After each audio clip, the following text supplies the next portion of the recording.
start that whenever we can.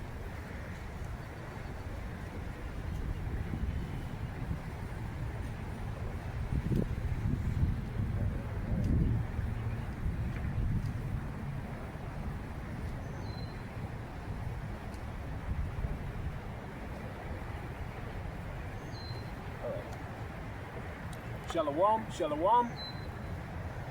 First thing and foremost, we're going to give all the highest praise, all the glory, and the honor to Yahweh, Bahashim, Yahweh Shai, Bahashim Kadash. Double honors to the apostles and to the elders, a great millstone for teaching this truth according to the Bible. Okay, a sincere shalom to all the fellow laborers, all the brothers and the elders who push this truth and believe this truth in the last days, as we're called to do so here in Babylon the Great. We are the Hebrew Israelites.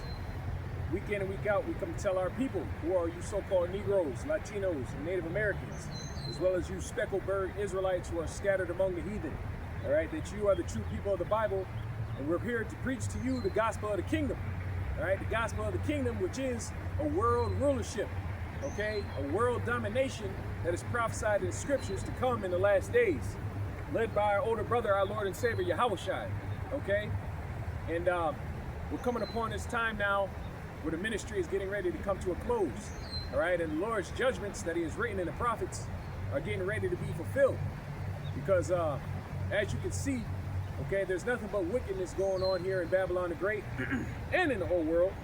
But I want to start here and we go to the prophets, okay? I'm going to go to the book of Amos chapter 9, okay? And I'm going to start here at verse chapter 9. So this is Amos chapter 9 and verse 9. And it says, "For lo, I will command and I will sift the house of Israel among all nations like corn is sifted in a sieve. Yet shall not the least grain fall upon the earth." Okay, we're in the middle of this sifting process, especially after the Passover. Okay, every year as brothers talk about it, the Passover. After the Passover, a lot of individuals are removed from the ministries. Okay, and we're seeing a great example of that in what's going on with this deacon, okay, example. And there will be many more examples to come. But the Lord is sifting the house of Israel and showing you who is his elect, who is his chosen and the desirables of our nation, and who are the undesirables of our nation, okay? The 2/3 and the 1/3. "All sinners of my people shall die by the sword, which say the evil shall not overtake nor prevent us." You have a lot of that going on. When we tell you about the judgments of the Lord and how there's going to be death, famine, and plague, okay, in the earth, a lot of our people scoff at that idea. They feel safe here in America because America has coddled our people to the point where they are docile beyond belief. You're full of sugar, you're full of GMO foods, you went through a bad education system, and now you're just waiting here to get destroyed by the Lord because you have no idea who you are, okay? You refuse to listen to the prophets, okay? And you're breaking the commandments, which is what sinners are. Okay, I read that again. All the sinners of my people shall die by the sword, which say the evil shall not overtake nor prevent us. In that day I will raise up the tabernacle of David, which is what the Lord is doing right now, okay, through me and the brother. Examples like this, you know, you got northern and southern tribes coming together, all right?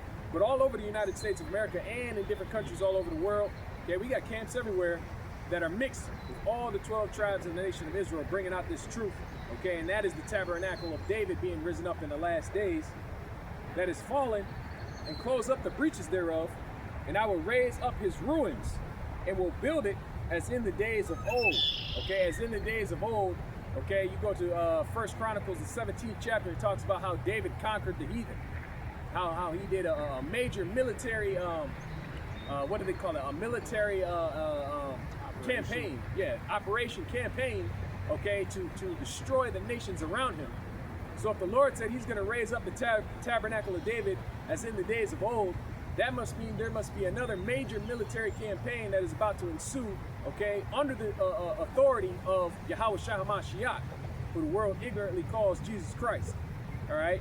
And me and the brother here are going to come out and preach to you the gospel of the kingdom, which this is the gospel of the kingdom that we're talking about right now. The kingdom of heaven, which is a world-dominated rulership underneath Yahweh Shai, all right? And I just want to go into Daniel real quick and breaking up Daniel. This is Daniel 7:1. In the first year of Belshazzar, king of Babylon, Daniel had a dream and visions of his head upon his bed. Then he wrote the dream and told us some of the matters. Basically, I'm going to skip down when you go into the fourth beast.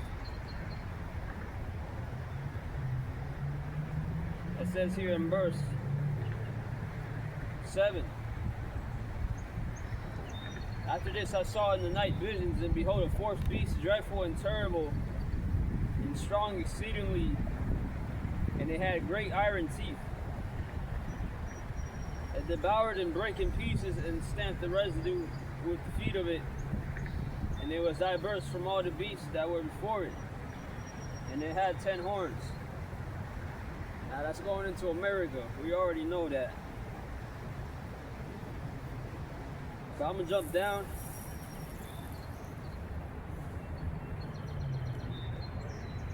It says in verse 18.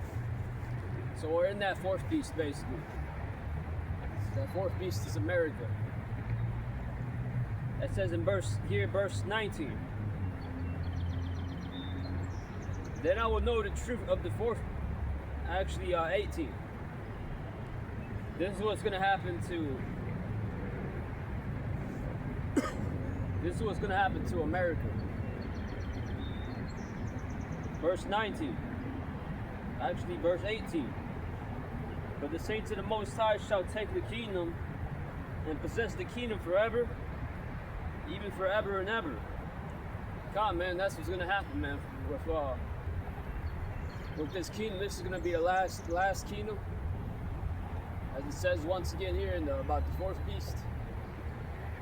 Or if you go to the statue a couple chapters back in the same book of Daniel here, Daniel 2, this is Daniel 7. If you go back to Daniel 2, it refers to these kingdoms. It's the same kingdoms as the beasts.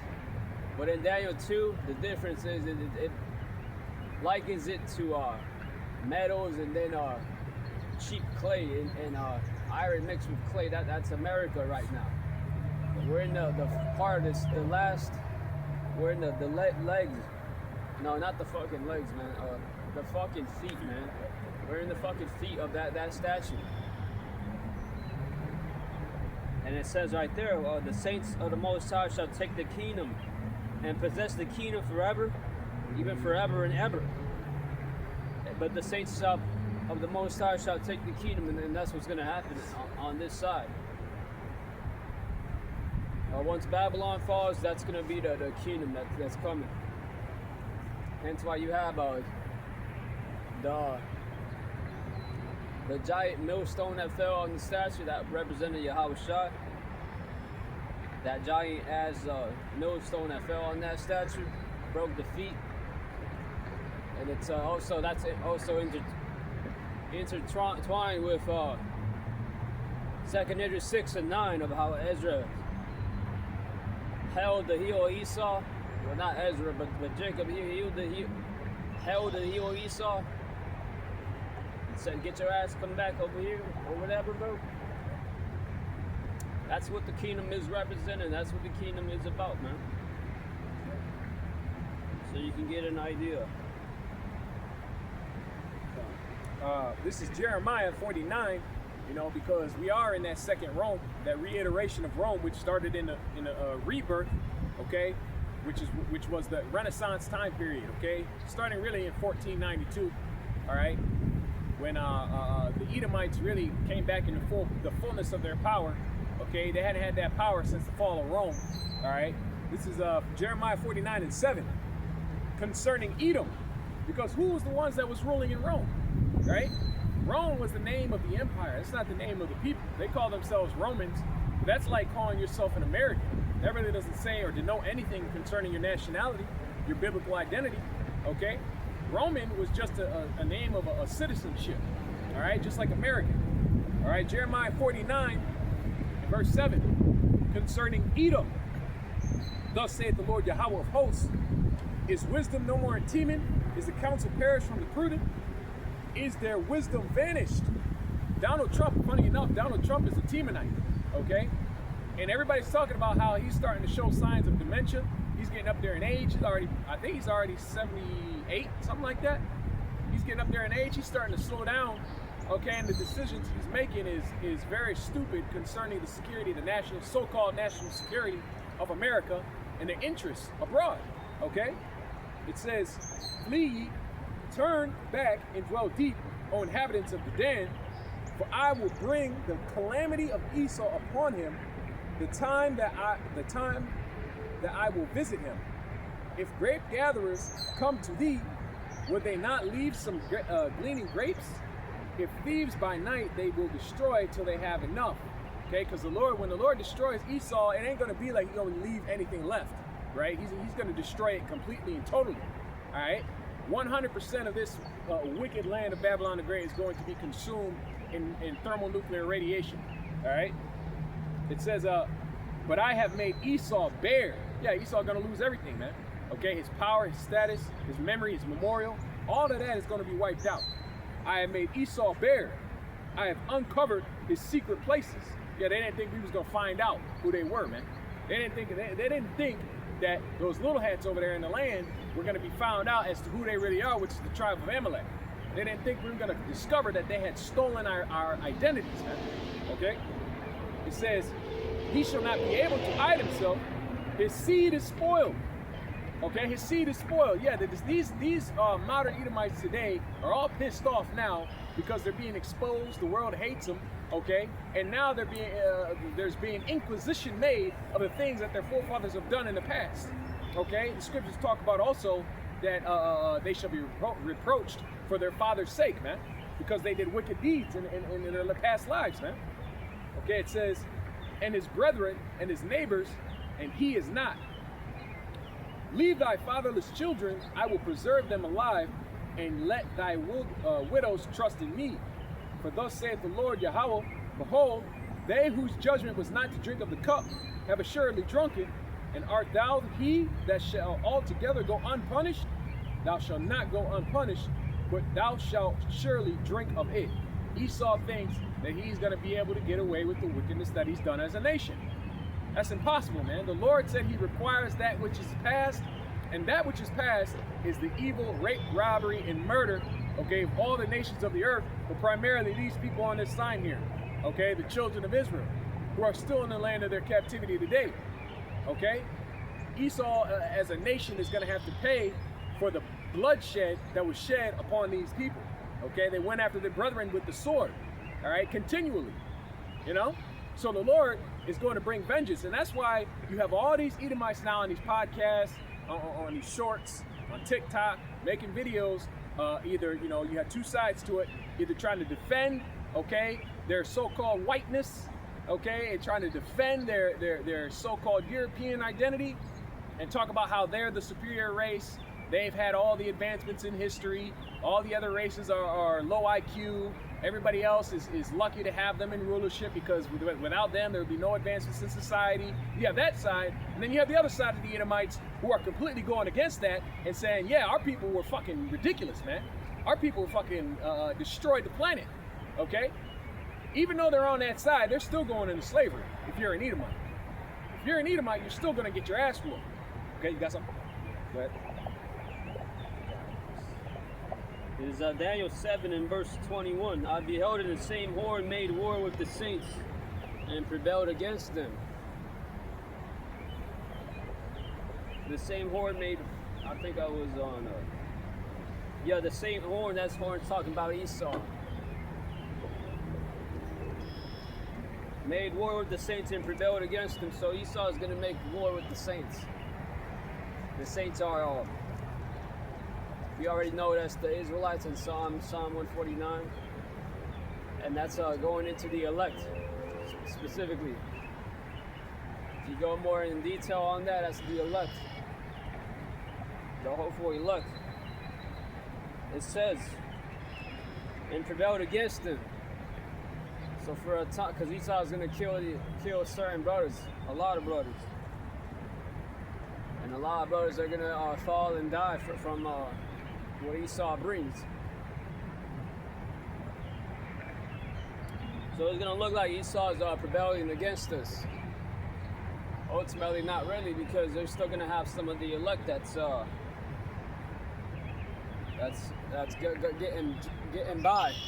getting by the Spirit. So it's not even really like Esau is gonna be winning. Yeah, he's gonna kill a lot of brothers, a lot of sisters, but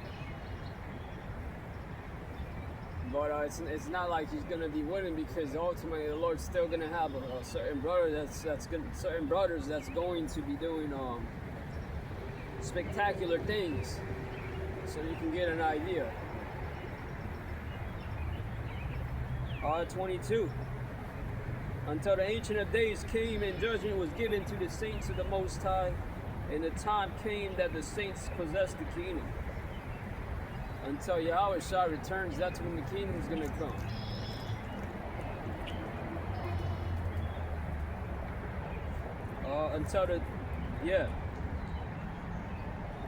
It says again there, until the Ancient of Days came. The Ancient of Days is Yahweh, actually. But how is he going to come back through Yahweh Shah, though? And judgment was given to the saints of the Most High. Judgment was given unto the saints of Yahweh Bashim Yahweh Shah.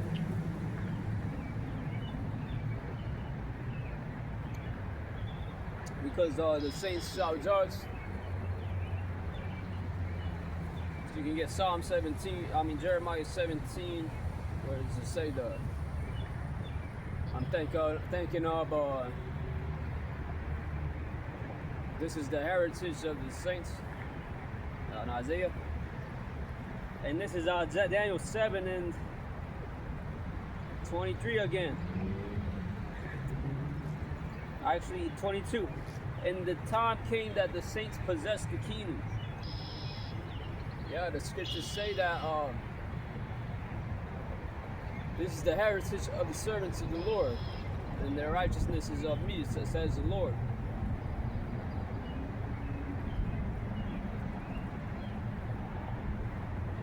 It reads in verse 25,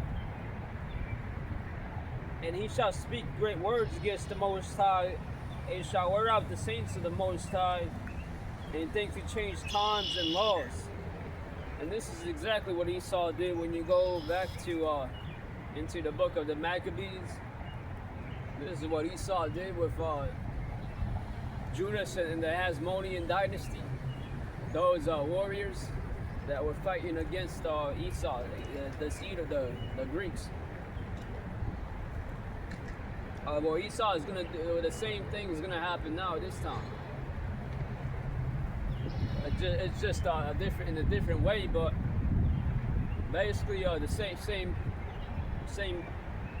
shit, man.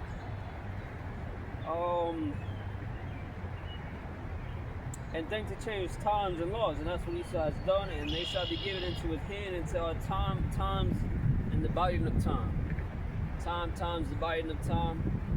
I believe when you go into that, that's linking in with Revelation 11.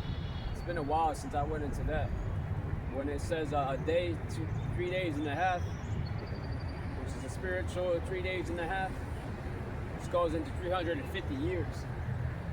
From 1620 until the truth came. This is Isaiah chapter 54, verse 17. It says, no weapon that is formed against thee shall prosper.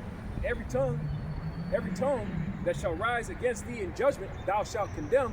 This is the heritage of the servants of the Lord, Yahweh, and their righteousness is of me, saith the Lord. So yeah, the Lord said that no weapon that is formed against thee shall prosper, which means what? Esau's coming with all his weapons. He's going to come with a lot of they're going to come with a lot of technology. They're going to come with a lot of propaganda. You can already see it, okay, in a lot of Esau's media. All right, they're trying to paint Jake as the face of Teism, okay? They're already starting in. I can already see it coming, all right? But all of their weapons, whether it be the sword or whether it be their political power, it's not going to work against Jake. Well, it's not going to work against the elect. It's going to work against the 2/3. Because the 2/3, we don't care about them, okay? They can be destroyed for all we care. But the servants of the Lord, which it says, this is the heritage of the servants of the Lord. Those who serve the Lord are the elect, okay? Starting with 144,000. Those are the servants of the Lord. All right. That heritage means you're not going to be touched by Esau when he tries to come down with his great wrath, according to Revelation 12th chapter. All right.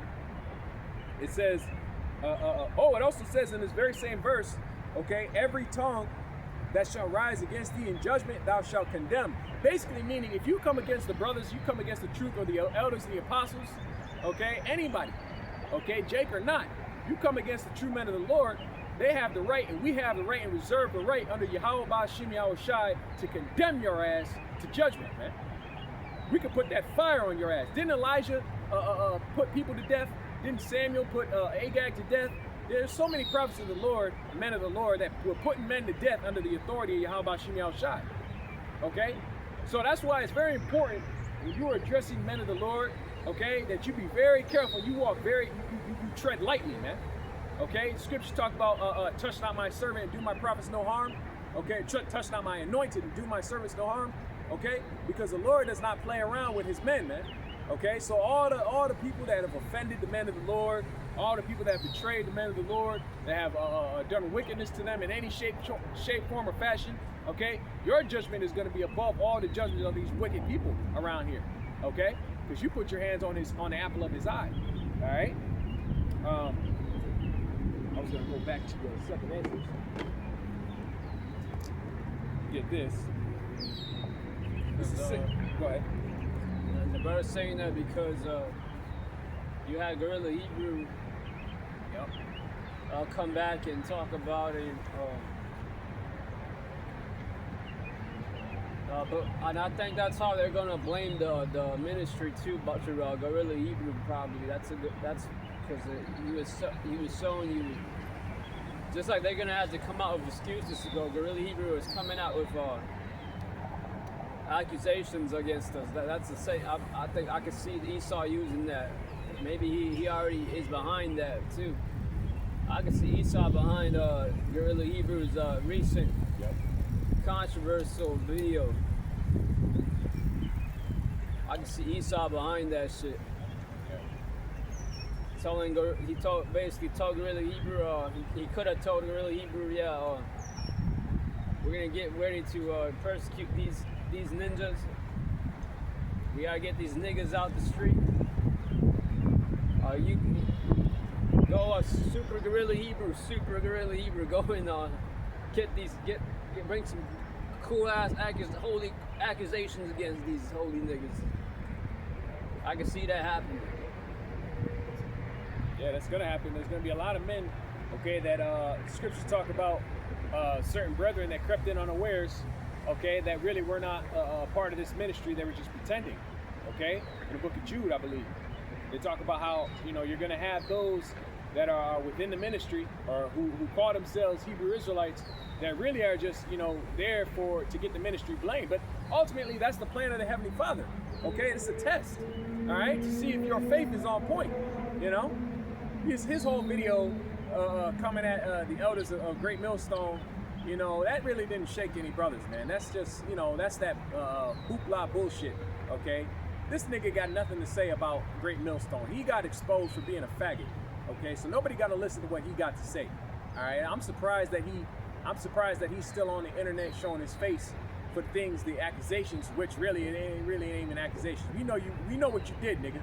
Okay, we're not even really surprised at the fact that you got exposed for that, because the elders were talking about how wicked you were way before. Okay, for years they were condemning your ass. All right, let me get this. Second Esdras. Okay. Chapter 11, start at verse 37. And it says, "And I looked and saw a roaring lion chased out of the woods. And he spoke with a man's voice unto the eagle and earnestly said, Hear thou, and I shall tell thee what the Most High Yahweh hath to say to thee. Art thou not it that remainest of the four beasts, whom I gave power to rule my world, that through them come the end of this time?" So this is going into the Roman Empire and how the Lord is going to condemn the Roman Empire for ruling in wickedness. You had those major beasts. The brother was going into it in Daniel. You had the major beasts, the four major beasts. Okay, that last fourth beast, okay, was the Roman Empire. Okay, that was the last Edomite rulership to dominate the world before the return of Yahweh Shai. Okay, and it comes in two parts.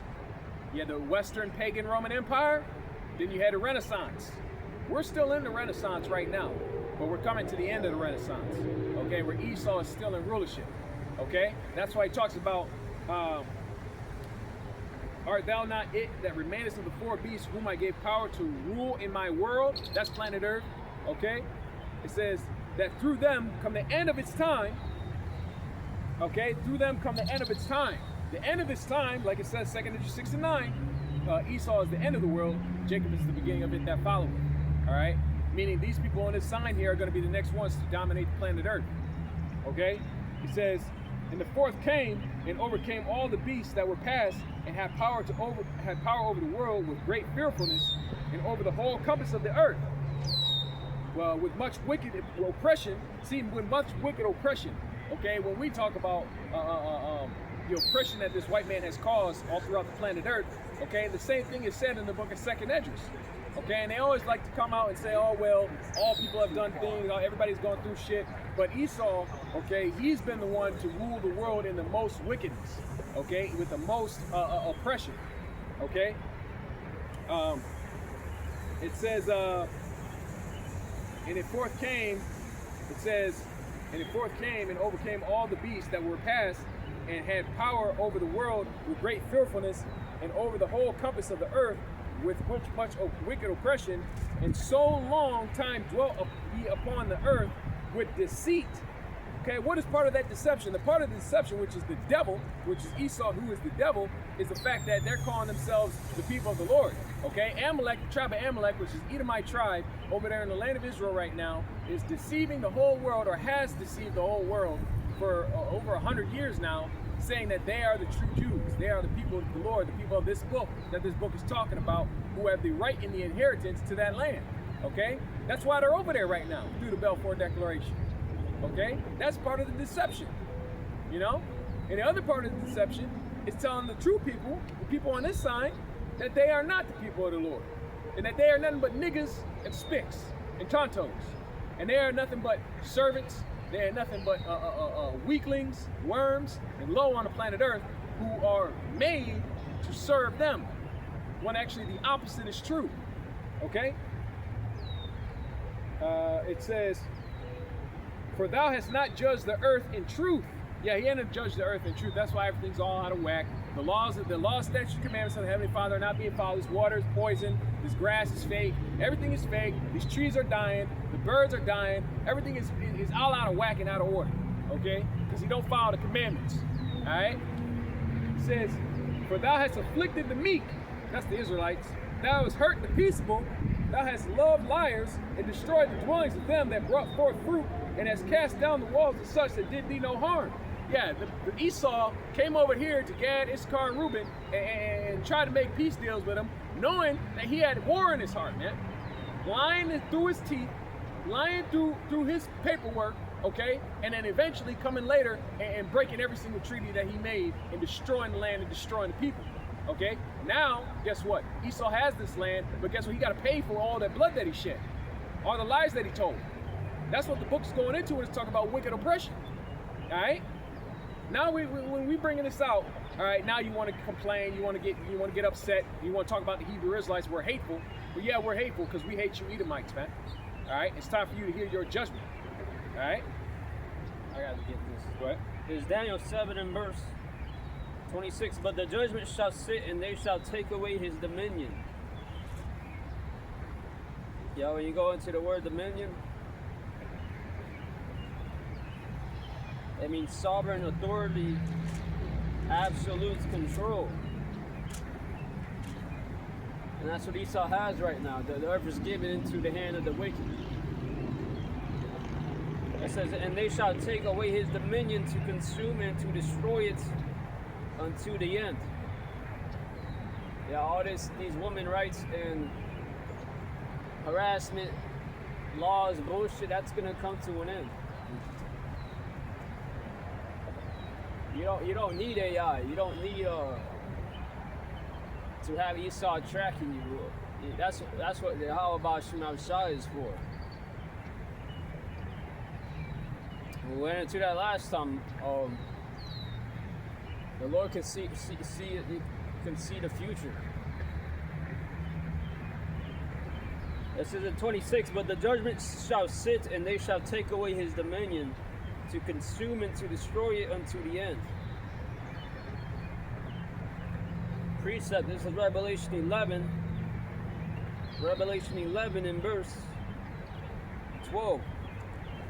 And they heard a great voice from heaven, saying unto them, come up hither.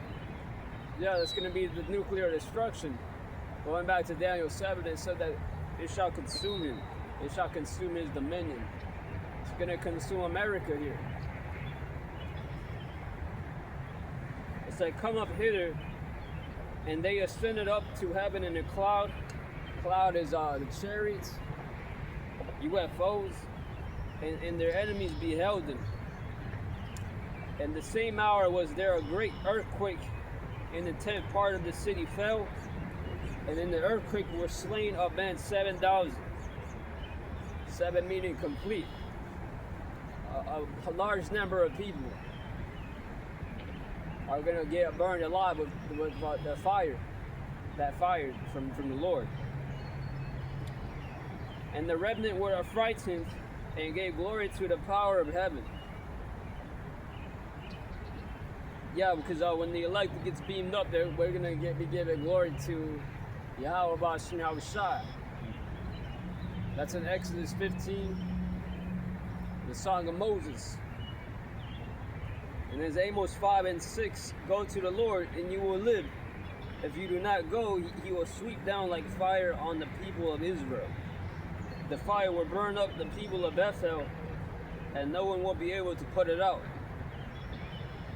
Yeah, and that fire back in that time was metaphorical, but it's a little and literal as well. But this fire is really pertaining unto now, to these thermonuclear fires.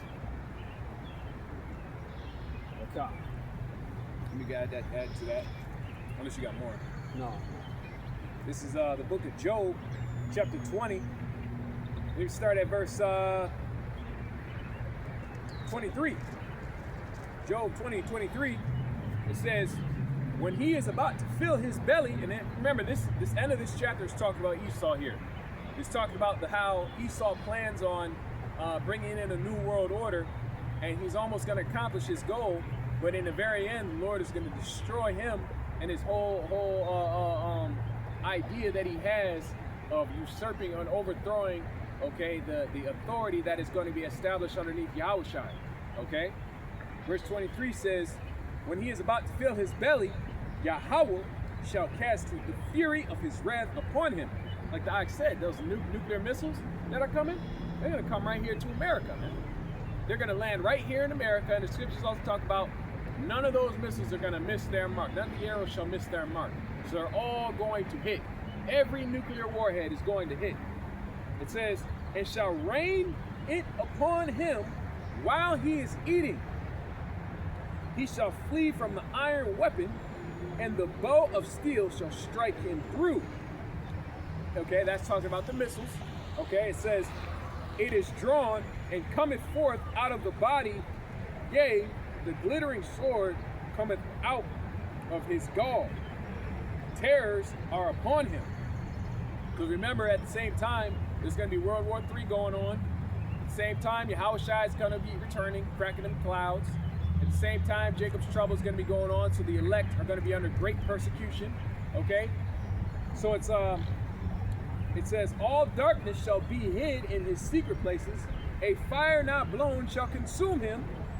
It shall go ill with him that is left in his tabernacle. All the Edomites that are left after this, they're going straight into slavery. All right? The heavens shall reveal his iniquity. The earth shall rise up against him. The increase of his house shall depart. Yeah, all the riches, right? All the Edomite privilege. Say people call it white privilege today, but it's really Edomite privilege. That's going to depart. Okay? All their generational wealth is going to depart. And his goods shall flow away in the day of his wrath. This is the portion of the wicked man from Yahweh, and the heritage appointed unto him by Yahweh, by Shem Yahushai. So the heritage, meaning that's part of that bloodline, that whole descendancy right there. That whole bloodline is going back to that one man, okay? Going back to Genesis, the 25th chapter, okay? So that means that that heritage must be upon his descendants, man. It must be upon his posterity, okay? And we're bringing it up. This Psalm 21, verse 8. Your hand will lay a hold on all your enemies. Your right hand will seize your foes. This is what Yahweh is going to do. He's going to destroy his enemies. And his enemies is anybody that's friends with the world. 9. When you appear for battle, you will burn them up as in a blazing furnace. Yeah, all throughout the scriptures you have references of blazing furnaces, a melting furnace. And this is what the Lord Yahweh B'Shem Ashai is going to come and manifest here in America physically. The Lord will swallow them up in his wrath, and his fire will consume them. Yeah, that thermonuclear fire is going to burn. It says, as Peter says, how it can burn elements. It shall burn the elements.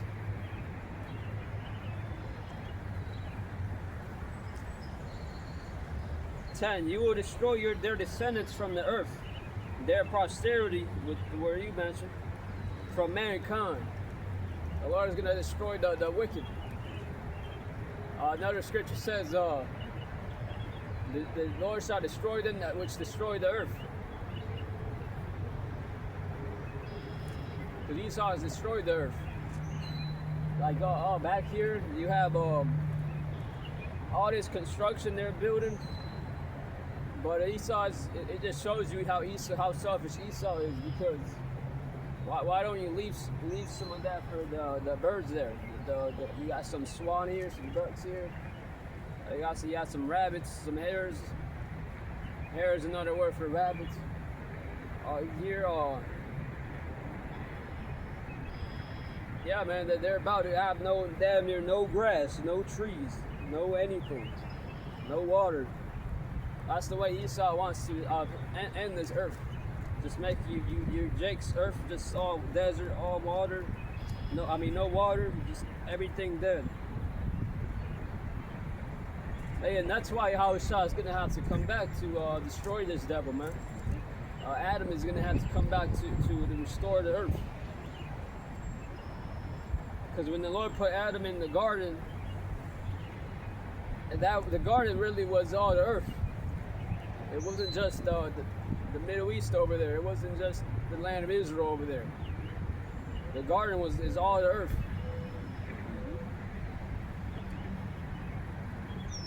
It says in 10, you will destroy their descendants from the earth, their prosperity from mankind. Though they plot evil against you and devise wicked schemes, they cannot succeed. Yeah, that's what people are planning against the Lord. That's what ultimately starting with the elites and all the wicked of the earth that's ruling. China's elites, those Russian elites. Now on the top there, you get Numbers 23 about Amalek. On the top of all those elites are the Amalekites, the wicked elites. Proceeding to Job 9 and 24 once again. I referenced it, but I'll bring it out again. Job 9 and 24 talks about how the earth is given into the hand of the wicked. They're ruling the earth right now. All the wicked elites are ruling the world right now. Verse 12, you will make them turn their backs when you aim at them with drawn bow. What's that bow, man? The silos, nuclear missiles. When you look at, if you ever seen a nuclear shoot off, which we have, it looks exactly like an arrow. It's just in a bigger, more modern tech estate. This is Numbers 23 in verse it's not here. Verse number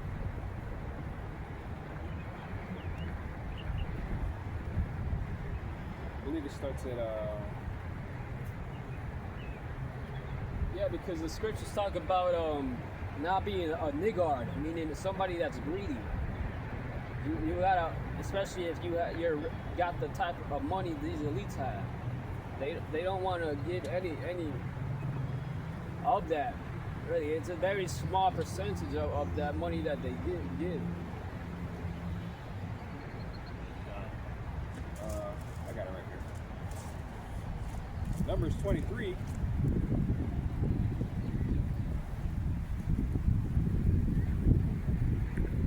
Start at verse.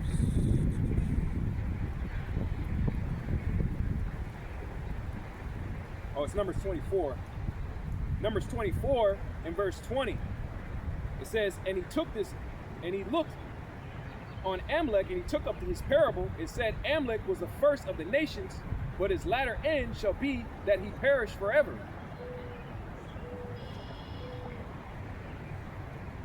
That's what you wanted? More? That was the whole thing right there. There's more on that. Numbers 24 and verse 20. And when he looked on Amalek, he took up his parable and said, Amalek was the first of the nations. Amalek was the first of the nations, but his latter end shall be that he perish forever. And he looked on the Canaanites and took up his parable and said, strong is thy dwelling place, and thou puttest thy nest in a rock. Is that what you wanted? Yeah. Yeah, read about Esau. You got Esau on there? No, it's just Amalek, verse 20. All right, so that's going into these nations going down. Read about how Yahweh. Let me read this in the NLT because it's a good translation in NLT. Verse 20 again, it says, then Balaam looked over toward the people of Amalek and delivered this message. Amalek was the greatest of the nations, but his destiny is destruction. So if you're talking about Amalek, who's the greatest of the nations right now? I just watched a video from the brother from LA talking about how Amalek is the ones that control the United States government. They control all of NATO, even though they're not a part of NATO. They control the EU, even though they're not in Europe. They're able to declare war on superpower nations with being the smallest nation in the middle, one of the smallest nations in the Middle East. Okay, that means they're the greatest of the nations because they control the most powerful political powers and military powers. Okay, so we all know who they're talking about, man. You know, there's a reason why they were kicked out over 102 countries back in 1917. Okay. You had yeah, and they weren't kicked out because they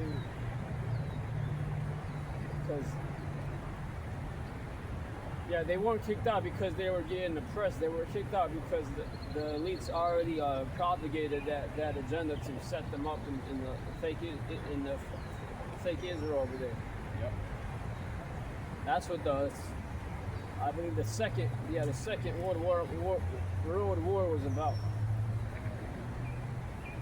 Yep. You had some more there on your house side there. You mentioned a star out of Jacob. And Numbers 24. Verse Numbers 24. Verse 19. Out of Jacob shall come he that have dominion, and shall destroy him that remaineth of the city. Out of Jacob shall come he that have dominion. That's talking about Yahushua. Yahushua is the ruler, which ultimately comes out of the tribe of Judah. Okay, and he's going to raise up the 12 tribes of Israel, the 144,000, 12,000 men from each of the 12 tribes of the nation of Israel. Verse 17 also says, I shall see him, but not now. I shall behold him, but not nigh. There shall come a star out of Jacob, and a scepter, which is like a staff, like a representation of authority. Okay, a scepter shall rise out of Israel, and shall smite the quarters of Moab, and destroy the children of Seth.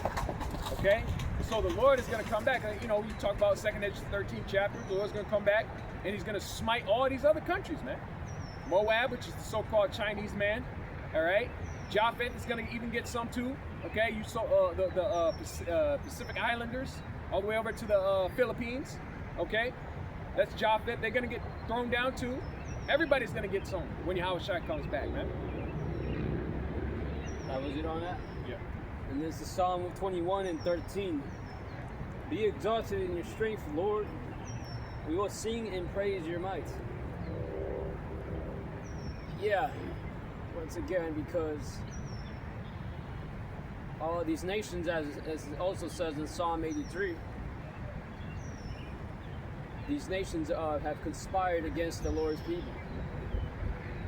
So when the Lord finally destroys these devils, these heathens, it's going to be it's going to be so great that we're going to be rejoicing about it. And even, matter of fact, we're even going to have a new high holy day about that. Oh, that's just speculation, but I can see that happening.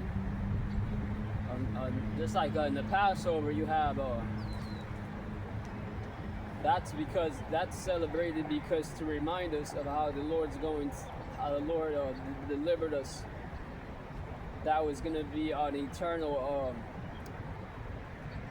feast to keep his people, the Israelites, to keep, because that's to remind us of Yahweh, because we would forget about Yahweh if it wasn't for the laws and statutes and orders and you got the Sabbath day. That's to remind us of who Yahweh is, who our power is. Esau didn't teach us that so that we could forget who Yahweh is, who Yahweh Shah is. But we came back to that, which is power from Yahweh. That's powers from the heavens. And now we're still preaching. It's been it's almost 60 years now since the truth came out. And we're soon going to be delivered once again, because we're speaking prophecy. Prophecies are coming to pass. So some niggas fell off, but there's brothers in this truth that's going to stay, because they are the elect. We always say hope we elect, but you got to walk like you are the elect. And Yahweh Shah will return soon. Yahweh Shah means he saves or he delivers. And the giant ass spaceship, as we always say. Big one. As we said, it was like a mountain. That's why it says we shall rejoice. Especially when we do get new bodies. Paul talks about that. We're gonna be rejoicing, man, because we don't know how we don't really. I personally don't think that we even know what a normal high-level body feels like. Right. We don't. You know, we talked about it in we talked about it in our last video we did together in the backyard. We don't even know what water tastes like. We don't even know what real water tastes like. We don't even know what it's like to breathe real air. This stuff, this here is all chlorinated, chemicalized, and processed, man. It's a fake terrarium we're in. Let alone those new bodies. So, you mind if I get this? Yeah. This is Psalms chapter 80. I'm gonna start from the top, okay? It says, to the chief musician upon Shoaphan, Iduf, a psalm of Asaph. Give ear, O shepherd of Israel, thou that leadest Joseph like a flock. Thou that dwellest between the cherubims, shine forth before Ephraim and Benjamin and Manasseh. Stir up thy strength and come and save us. We're asking the Lord to come and save us, man. I just got done watching a video from the brother from San Francisco. He always puts up really good videos, especially dealing with spiritual power and the chariots and all that, okay? This one was about the chariots, okay? And in the background music was that Sweet Home, Swing Low, Sweet Chariot song. Okay, it was really good because he put together all the collages of the different so-called UFO sightings and put it behind that, and it makes all the sense in the world. When you put it all together, you can see an image of it, a correct image of it behind, and add scriptures on top of it. Okay, it all makes a perfect movie, perfect picture. Okay, so we're asking the Lord to send them chariots back down so they can take care of our enemies and save the elect, man. Okay? It says, turn us again, O power, and cause thy face to shine, and we shall be saved. O Lord of hosts, how long wilt thou be angry against the prayer of thy people? The Lord was angry with the people of Israel. Actually, as a matter of fact, go back on two Psalms, Psalm 78 and verse 58. What does it say? It says, for they provoked him to anger with their high places and moved him to jealousy with their graven images. It says, when Yahweh heard this, he was wroth and greatly abhorred Israel, so that he forsook the tabernacle of Shiloh, the tent which he placed among them, and delivered his strength into captivity and his glory into the enemy's hand. He gave his people over also unto the sword, and was wroth with his inheritance. So that's part of the punishment. That was why we got punished, because we were worshiping other gods. Okay, that's idolatry. That's like committing adultery against your husband. Okay, turn us again. This is back in Psalms 80. Turn us again, O power, and cause thy face to shine, and we shall be saved. O Lord God of hosts, how long wilt thou be angry against the prayer of thy people? Thou feedest them with the bread of tears, and givest them tears to drink in great measure. All the things that go on, from the conquistadors, right, to the Spanish, which was the Spanish Inquisition, but the British slave ships, all of that, right? All of that was a cause of the tears that were shed by the children of Zion, man. Okay, which was really brought on by the Lord. The Lord did that, okay, to spank us, to whip our ass, all right, because we was going off as a nation, all right.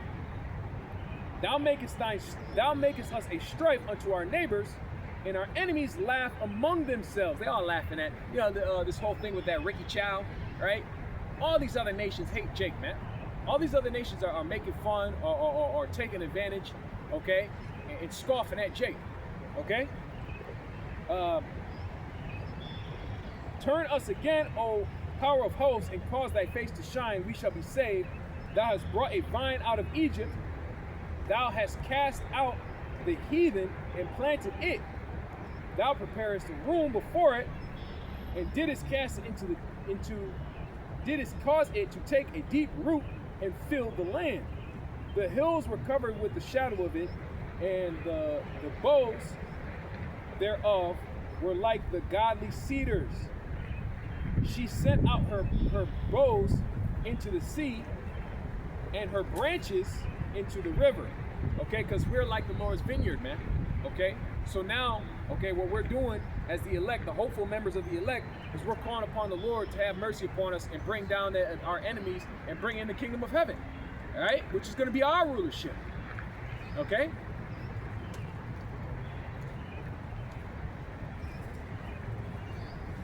This is continuing on in Daniel 7 on down in verse. Daniel 7 on down to verse 26. But the judgment shall sit, and they shall take away his dominion, to consume and to destroy unto the end. Yeah, that's the judgment that's going to befall on Esau. 27, and the kingdom and dominion and the greatness of the kingdom under the whole heaven shall be given to the people of the saints of the Most High, whose name is Yahweh, whose kingdom is an everlasting kingdom, and all dominions shall serve and obey him. Yeah, because that's all these kingdoms are gonna come down under us. They're gonna learn to serve and obey us. That's what the deal is at the end of the day. You nations, not these nations, but you nations not on this sign here. They're going to learn to obey us. I can't wait for that day because I can't imagine what it's like to even rule our enemies like that. That would be insane. Imagine ruling over just one nation alone, like the Moabites. You see, Joshua had an idea of that. Joshua had a good idea of that because Joshua was going to war against these other heathens, man, and he actually was able to destroy them. He was actually one of the most successful military generals. It's just Esau doesn't mention any Bible figures because he's a racist. But David was one of the greatest military powers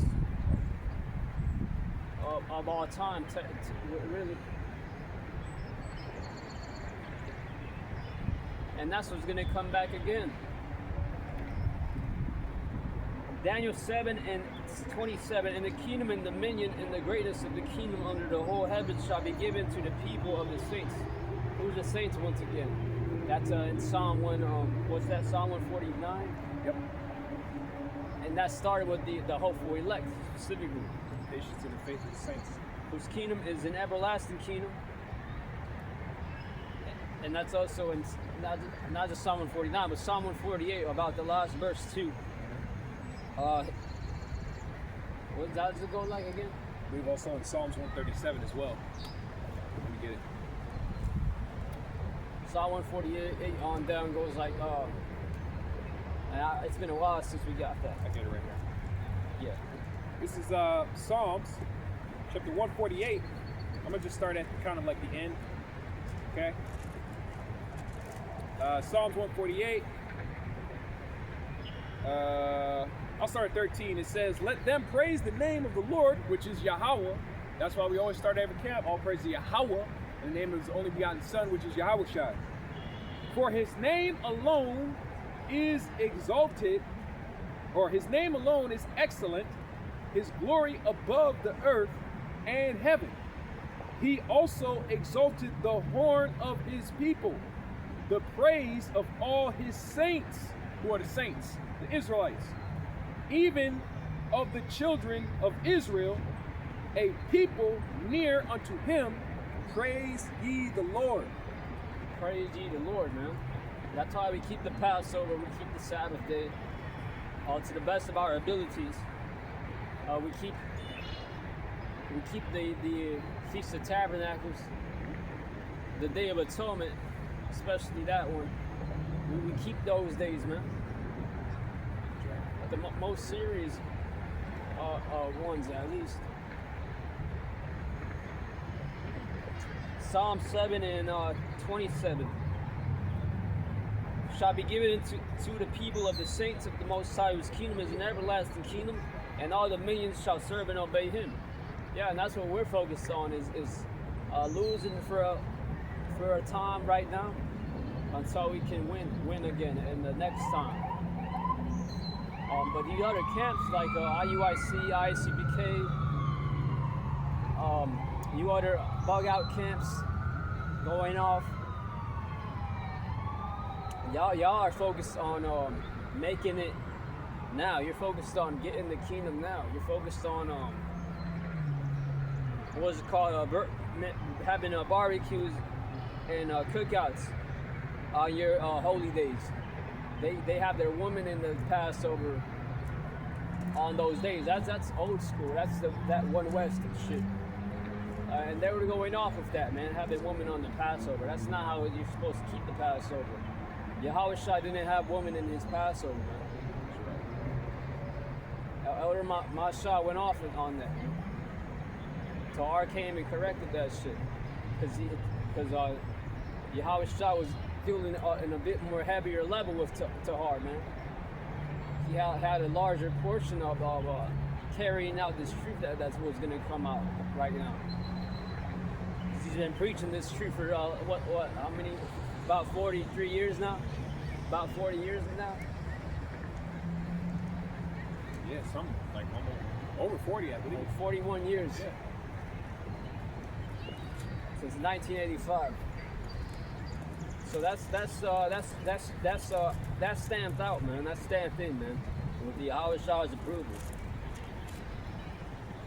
This is 28. Here too is Daniel 7, last verse 28. Here too is the end of the matter. As for me, well, yeah, that was the point. It says on down, but I kept the matter in my heart. It says my cogitation much troubled me, and my conscience changed in me. But I kept the matter in my heart, and so he kept these prophecies in his heart. Yahweh was showing Daniel a lot of prophecies of the end times. Just like now we're dealing with prophecies of these end times. When you go into Obadiah about the eagle, though I set thy nest as high as the eagle, all you gotta do is link that with Esau. Edom means red, who's red, and the eagle, America. You got the stars up there and this flag up there. Hey, the Lord says he's gonna throw down. He's gonna throw him off his rocks. Because Esau likes the rocks. He loves the high caves, high mass mountains, cave the beast and shit. Esau's a fucking caveman. The Lord says he's gonna throw down his rocks, man. Now where are you gonna sleep in, Esau? I got this right here. Revelation chapter 2 and verse 26. We start at verse 25. Actually, let me start at verse 24. But unto you I say, and unto the rest in Thyatira, as many as have not this doctrine, and which have not known the depths of Satan, which as ye speak, I will put upon you none other burden, but that which ye have already hold fast till I come, which is what? This truth. We got to hold on to this truth, the correct doctrine. The same doctrine that we learned from our elders and apostles. The same doctrine that was taught from the elders and apostles, Great Millstone, that this nigga, Alizé, was trying to come against the other day. Okay? He didn't hold on to the doctrine fast. All right? He ain't holding on. He already denounced the fact that he was no longer a part of Hebrew Israelites. Fuck that nigga, man. He's going to die. And one thing I said when I saw that video, I said the Lord didn't spank him hard enough.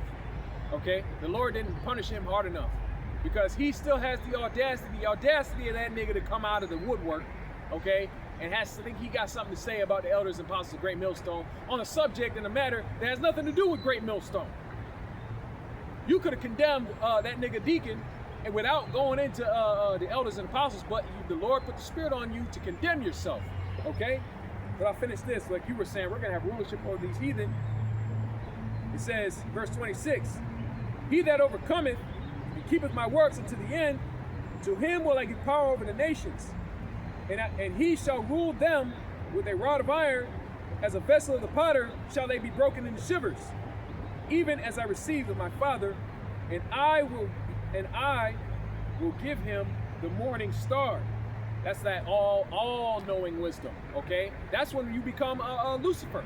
Okay, the term Lucifer really means to be all-knowing. Okay, it means you're bearer of the light. It means bearer of the light, and light is likened unto knowledge in the scriptures. So Yahushua is really the true Lucifer, all right? And the rest of the elect, 144,000, okay, they're going to become Lucifers as well, the real Illuminati, okay? Yeah, it says, go ahead.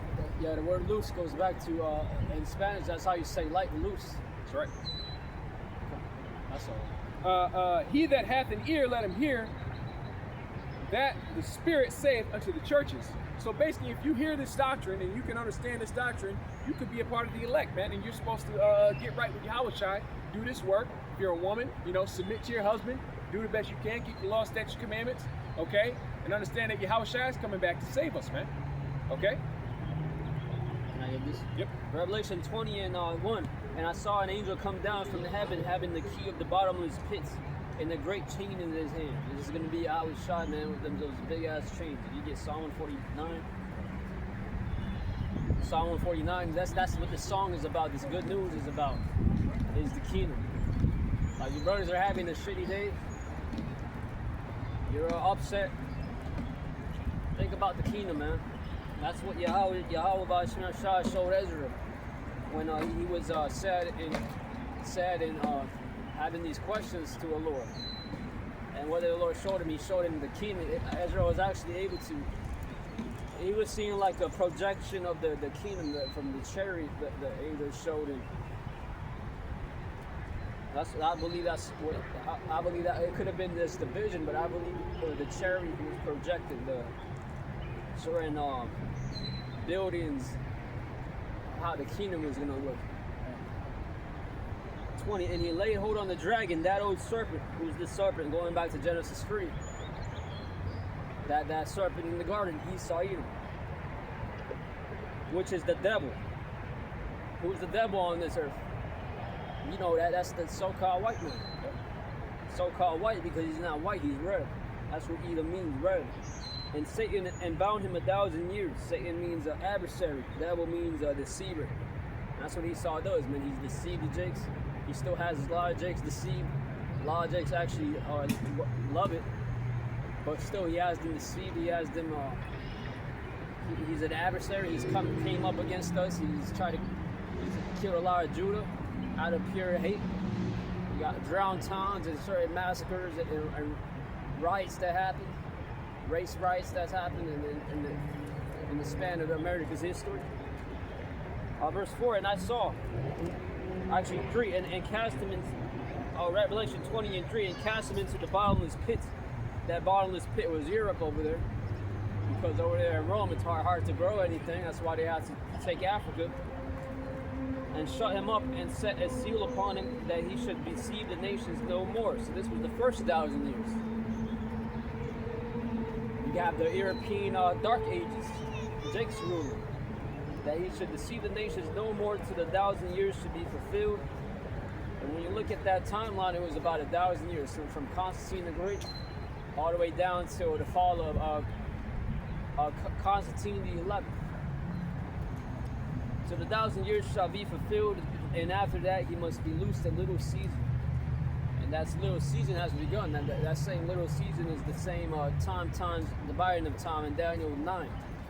A specific time limit. A time, which is 1 year, times 2 years, and a half a time, half a year. Now a year is 360 days, not 365 days. Right. You add that up, that's 1,260 days. Yeah, 1,260. Which is a spiritual 3 years and a half, 350 years. 1620 to 1970. Neither is, it says in verse 4, and I saw thrones and they sat upon them, and judgment was given unto them. That means power is gonna be given unto us. The brother's gonna get that in Psalm 149 here. This is that judgment. You can get that? This is Psalms 149. I'll just start from the top. It says, praise ye the Lord, sing unto the Lord Yahweh a new song, and praise in the congregation of the saints. Let Israel rejoice in him that made him. Let the children of Zion be joyful in their king. Let them praise his name in the dance. Let them sing praises unto him with the timbrel and the harp. For the Lord Yahweh taketh pleasure in his people. He will beautify the meek with salvation. Let the saints be joyful in glory. Let them sing aloud upon their beds. Let the high praises of Yahweh Ba'Shemashah be in their mouth, and a two-edged sword in their hand, to execute vengeance upon the heathen and punishments upon the people. That's what the gospel is, man, vengeance. It says to bind their kings with chains and their nobles with fetters of iron, to execute upon them the judgment written. This honor of all his saints, praise ye the Lord. It says to bind their kings with chains, man. Yep. That was the kings of the Moabites, the Chinese, the kings of the Africans, the Hamites, the kings of the so-called European nations, Russia, Amalek, Yep. Jews, and Caucasians, the Edomites. Yep. It says in Revelation 20, continuing on in verse 4. Again, and I saw thrones. The brother just explained them thrones. It mentioned crowns on their heads. No, I didn't say crowns, but it said they're nobles. They're nobles, man. Yep. But we are going to have crowns on our heads, man. If you make it through this, Yahweh Shah himself says he's going to put a crown upon the elect's head. And I saw thrones, and they sat upon them, and judgment was given unto them. And I saw the souls of them that were beheaded for the witness of Yahweh Shah, and for the word of Yahweh, and which had not worshipped the beast, neither his image, neither received his mark. That's the MOTB, the Karagma that's going to be coming out, which we recently had this past week. Brothers are calling him, I heard a brother call him Cyborg Tyrone. That nigga was changing his eyes red. I believe he changed his eyes all red.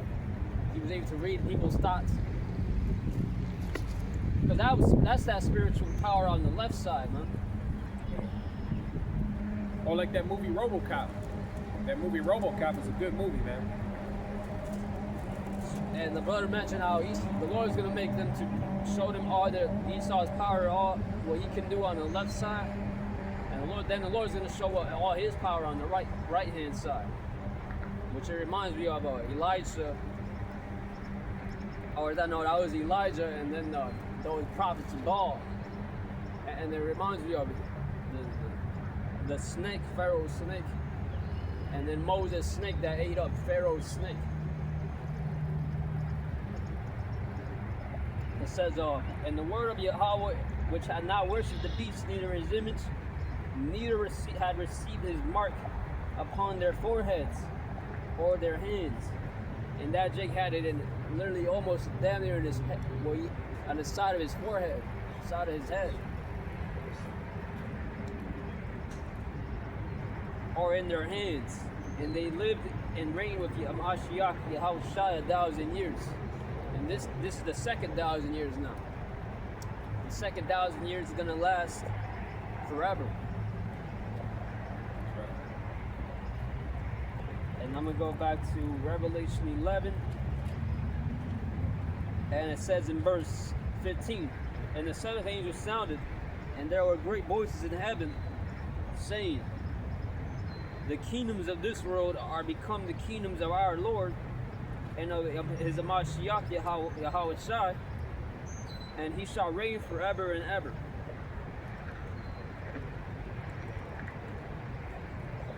Uh, 16, and the 24 elders which sat before Yahweh in their seats. So you got the literal elders that are in the heavens that sit. They might even sit around Yahweh, which sat before Yahweh on their seats, fell upon their faces and worshipped Yahweh. So you got angels, high beings, high spiritual beings that even bow to Yahweh in the heavens. And the nations were angry, and thy wrath is come, and the time of the dead, that they should be judged, and that thou shouldest give reward unto thy servants the prophets, and to the saints. We already described who the saints is. And them that fear thy name, small and great, and shouldest destroy them which destroy the earth. Come. So you even got high beings, high spiritual beings up in the heavens waiting for this to come. 19, and the temple of Yahweh was open in heaven, and there was seen in the temple the ark of his testament. And there were lightnings and voices and thunderings and an earthquake and great hail. And that's a metaphor as well, or literal as well, to describe how this destruction is going to be looking. When all those 200 million missiles hit, it's going to be look like thunderings, earthquakes, lightnings.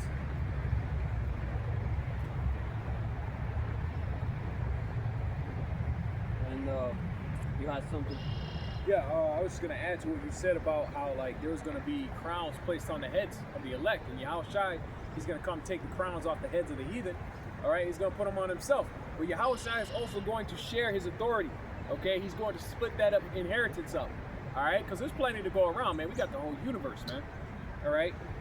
This is 2nd Ezra chapter 2 and verse 42. It says, I, Ezra, saw upon the Mount Zion a great people whom I could not number.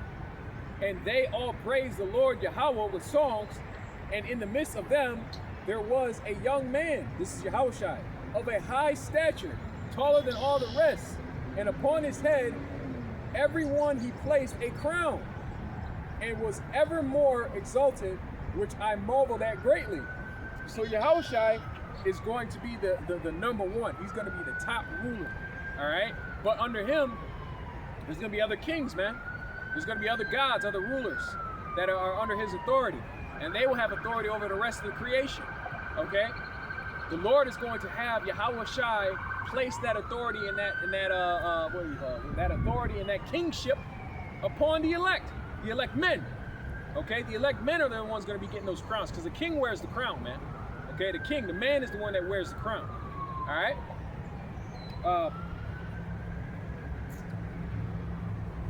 It said, verse 44. So I asked the angel and said, Sir, what are these? He answered and said unto me, These be they that have put off the mortal clothing and put on the immortal, and have confessed the name of Yahweh, Ba'ashim Yahushai. Now are they crowned and receive palms. That a palm tree represents victory, man. Okay? That's all I got. There's a song, Revelation 21, the subheading says, the new heaven and the new earth. 1. Then I saw a new heaven and a new earth. The first heaven and the first earth disappeared from the sea, and the sea vanished. That's a metaphor describing America. How America's going to be banished, but the earth is still going to be here.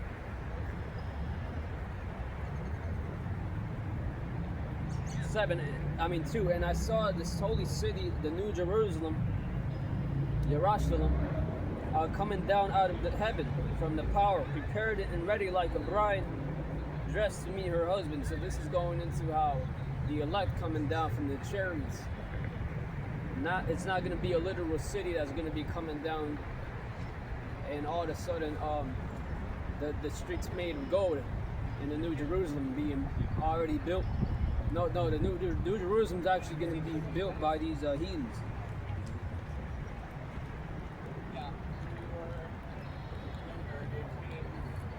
And I heard a loud voice speaking from the throne. Now God's home is with people.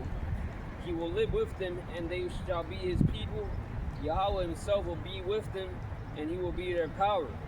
He will wipe away all tears from their eyes. There will be no more death, no more grief or crying or pain. The old things have disappeared. Then the one who sits on the throne said, And now I make all things new. He also said to me, Write this, because these words are true and can be trusted. And he said, It is done. I am the first and the last, the beginning and the end. To anyone who is thirsty, I will give the rights to drink from the spring of the water of life without paying for it. It says, Those who win the victory will receive this from me. I will be their power, and they will be my children. But cowards, traitors, perverts, murderers, and the immoral, those who practice magic, those who worship idols, and all liars, the place for them is the lake burning with fire and sulfur, which is the second death. The second death is going to be the thermonuclear missiles, by the way. And notice it mentions cowards and traitors. That's guerrilla Hebrew for you. Perverts. Yeah, perverts, because guerrilla Hebrew was shoving something up on him. Murders and immoral.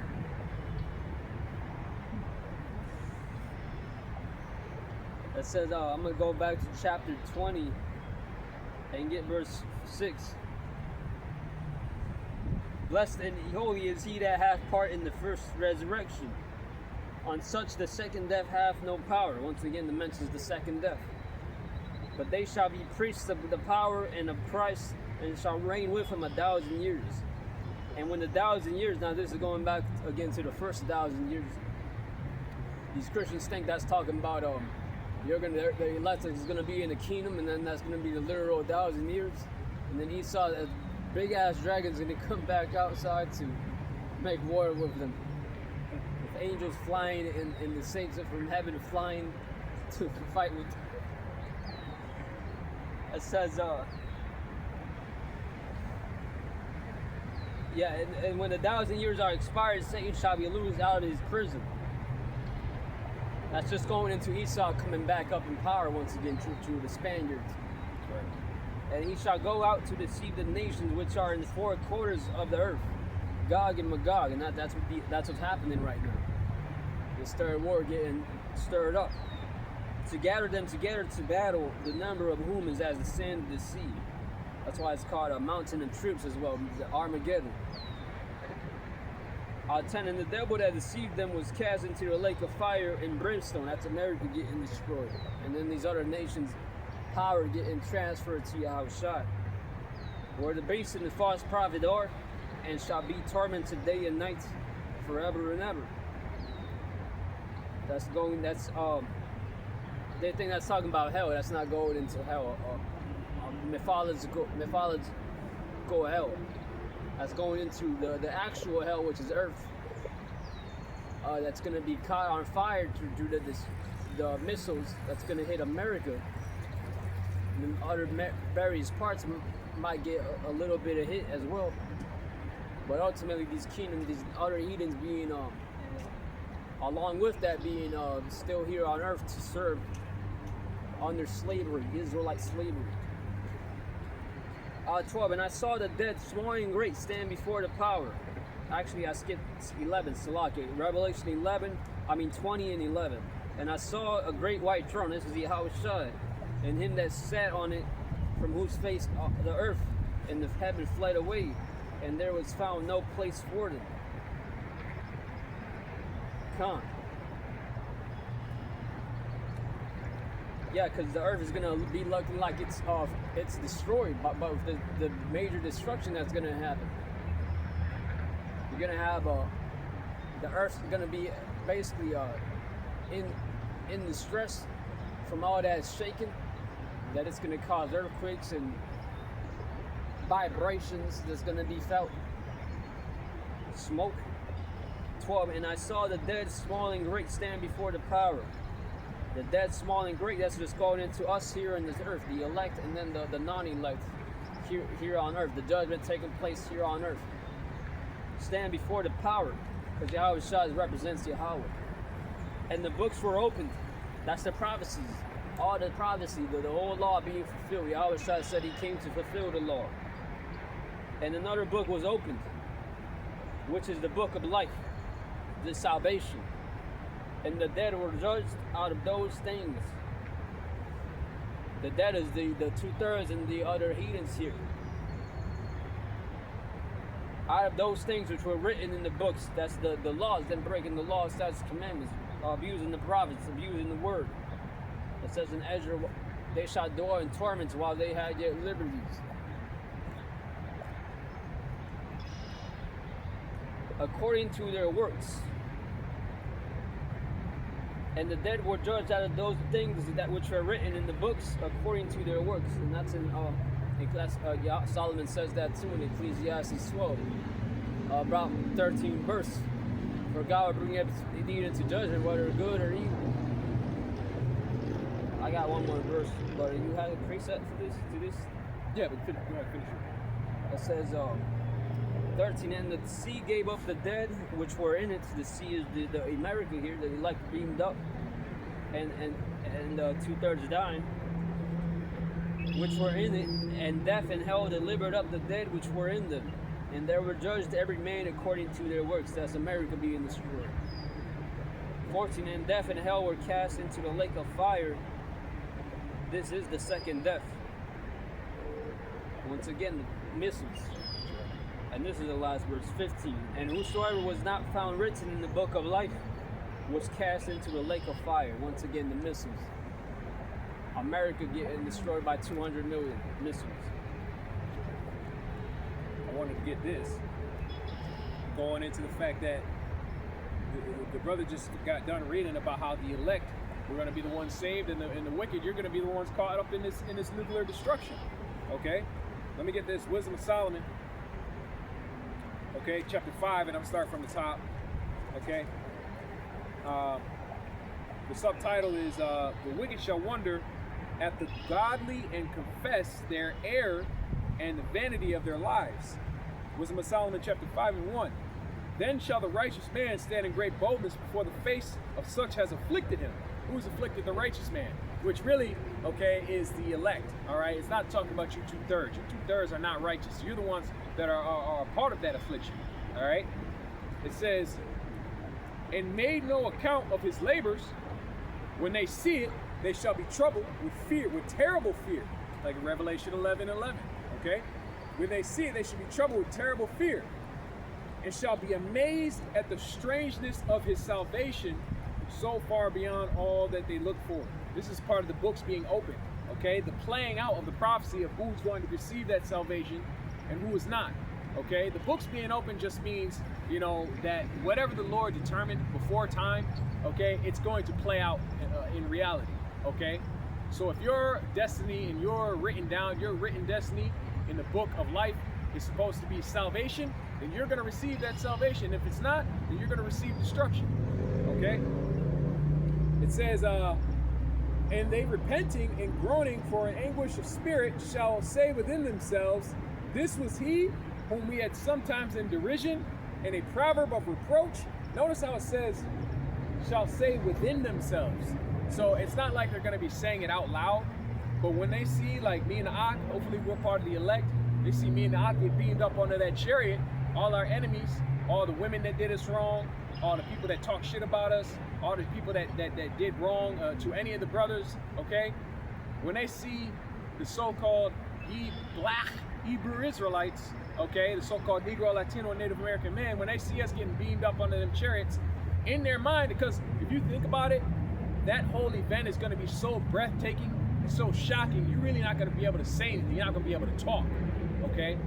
But in their minds, they're going to be thinking, we fucked up. Like, how is it that these dudes were telling the truth the whole time? We were walking past them, giving them weird looks, you know, talking shit, you know? Yeah, that's what they're going to be thinking in their brains, okay? It says, this was he whom we had sometimes in derision and a proverb of reproach. We fools accounted his life madness and his end to be without honor. How is he numbered among the children, which is sons, bun? How is he numbered among the children of God, and his lot among the saints? We just read Psalms 148, so we know who the saints are. All right, that's really the problem. They don't really think we're the Israelites, man. They really don't think that. Okay, it says, therefore have we erred from the way of truth, and the light of righteousness have not shined unto us, and the sun of righteousness rose not upon us, meaning they didn't get the truth. The Lord said the deceived and the deceiver are his. So the Lord has these people deceived. Isaiah 60:1 talks about the people walking in gross darkness. The people are walking in gross darkness, meaning they don't have the light, they don't have the knowledge of the truth. Okay, verse 7, we wearied ourselves in the way of wickedness and destruction. Yea, we have gone through deserts where there lay no way, but as for the way of the Lord, we have not known it. Okay, they are all obsessed with this Western, modern, Americanized way of life, this culture, this Roman way of life. Okay, they wearied themselves in it. Okay, when they had an opportunity to repent, the Israelites, they had an opportunity to repent, they kept eating the pork. They wanted to go to spring break in Houston and commit adultery. They wanted to mock the men of the Lord. They wanted to do what they wanted to do. Okay, so they wearied themselves in the way of wickedness. What hath pride profited us? Right, what month are we in? We're in the month of June. Let's call it Pride Month, and a lot of niggas celebrate. As a matter of fact, I saw a thing, okay, right now, in our city, we go a couple blocks that way, they got a big old pride parade going on right now. I saw an article on it in the news, okay? There's a pride parade going on right now, a few blocks behind us, okay? Those niggas are gonna be destroyed, okay? What hath pride profited us? Or what good hath riches with our vaunting brought us? All those things are passed away like a shadow, and as a post that hasteth by, and as a ship that passes over the waves of water, which when it is gone by, the trace thereof cannot be found. Like, let's talk about the wake, okay, of a ship. Neither the pathway of the Nile, neither the pathway of the Nile in the waves, or as when a bird hath flown through the air, there is no token of her way to be found, but the light air being beaten with the stroke of her wings, and parted with the violent noise of the motion of them, is passed through, and therein afterwards no sign. Like when you see a bird fly through the air, technically the bird is parting the air particles as it's flying through, and it's making a path behind it. Okay, you can sometimes see it with airplanes, like you see one of those fighter jets and it breaks the sound barrier. Okay, it's all the same concept, but as soon as it goes through, there's no trace. You can't tell that it was here. It's going to be the same way with America. It's going to be the same way with all these people that do wickedness, all these people that got riches, all these people that got status and pride, and think that they are something in this world. Okay, they're not going to be remembered, in other words. Okay, it's going to be nothing. All right. Yeah, that's all I got. This is going into the kingdom. This is Revelation 21. This is was on verse 9, left off in verse 9. The subheading says the New Jerusalem. It says 9. One of the 7 angels who had 7 bowls full of the 7 last plagues came to me and said, "Come, and I will show you the bride, the wife of the Lamb." The bride is the elect. The Spirit took control of me, and the angel carried me to the top of a very high mountain. He showed me Jerusalem, the holy city, coming down out of heaven from the power. Once again, that's going to be about the elect coming down from the ships, not the literal city. Thus shining with the glory of Yahweh, and the city shone like a precious stone, like a jasper, clear as crystal. It had a great high wall with 12 gates, and with 12 angels in charge of the gates. On the gates are written the names of the 12 tribes of the people of Israel. There were 3 gates on each side, 3 on the east, 3 on the south, 3 on the north, and 3 on the west. The city's wall was built on 12 foundation stones, on which was written the names of the 12 apostles of the Lamb. 15. The angel who spoke to me had a gold measuring stick to measure the city, its gates, and its wall. The city was perfectly square, as wide as it was long. The angel measured the city with a measuring stick. It was 1,500 miles. Can you look up how long is America? West to east. It said it was 1,500 miles long. Look it up in miles. And was as wide as long as it was long. The angel also measured the wall, and it was 216 feet high. That's a big ass wall. And the Lord could actually literally manifest it. I don't want to say for sure. Or you can have the heathens build it. About 2,800 miles east to west. So basically from like Maine to California. Look it up from Cali to New York.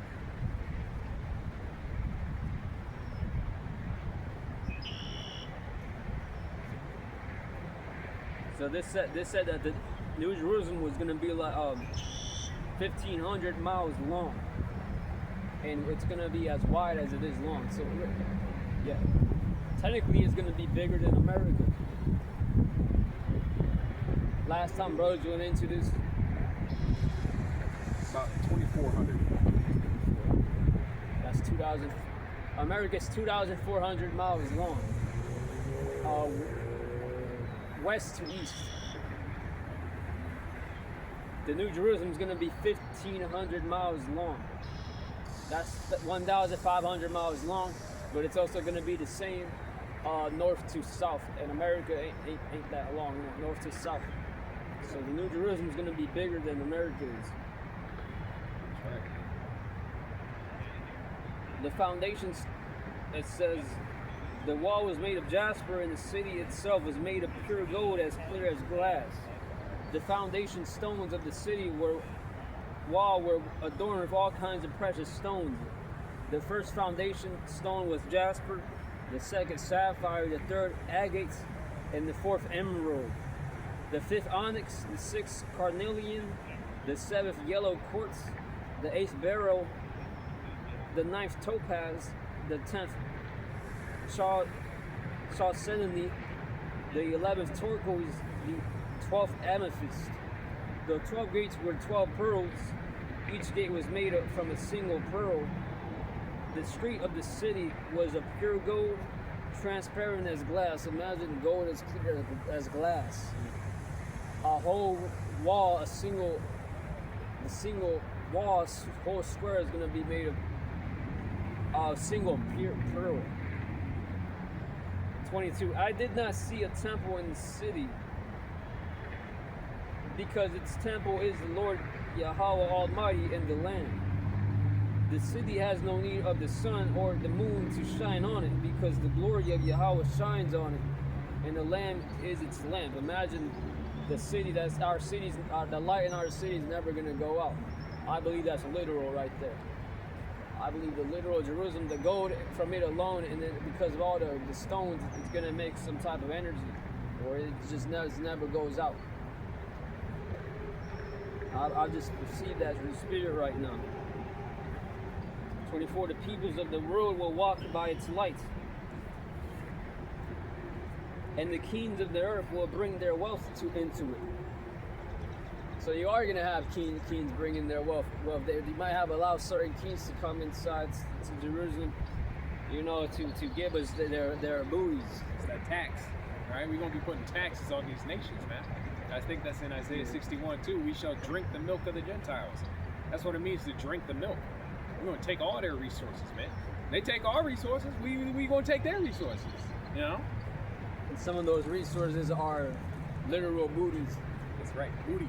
That's women. All right, women are booty. Okay, that's why they call it a booty call.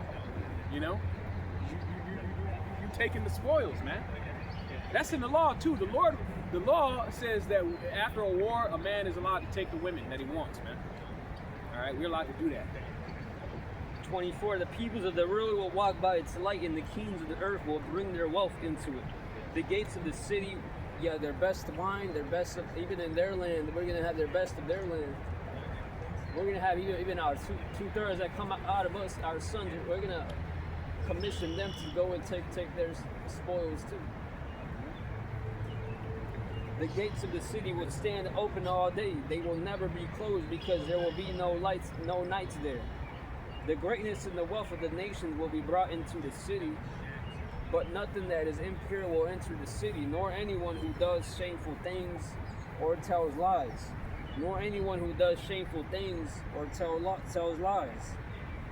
Only those whose names are written in the Lamb's book of the living will enter the city. So whether the heathens are actually going to be able to enter, because it does mention they shall bring their possessions into it. But then again, it says here in verse 21, only those whose names are written in the Lamb's book of life. Yep.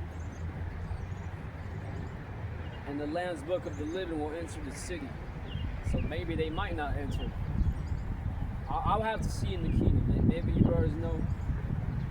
We will have servants, but most of the servants are going to be outside of the kingdom. They're not going to be able to dwell within the borders of our land. Okay, it's what you call an ethno state. Okay, you know what an ethno state is? Actually, let me look that up. I'm going to look up the definition, the exact definition of ethno state. Ethno state. I just want to clarify, because I don't know if they're going to be able to be allowed to enter just so they can bring in their goods for us. They definitely ain't going to be get to live in. Oh, hell no. But Yahushua might just allow his old servant Haman to enter to get him his goods. Yeah, bring your shit to us and I'll get the fuck out. And they have to get out. Yeah. That's what we're going to be doing, man.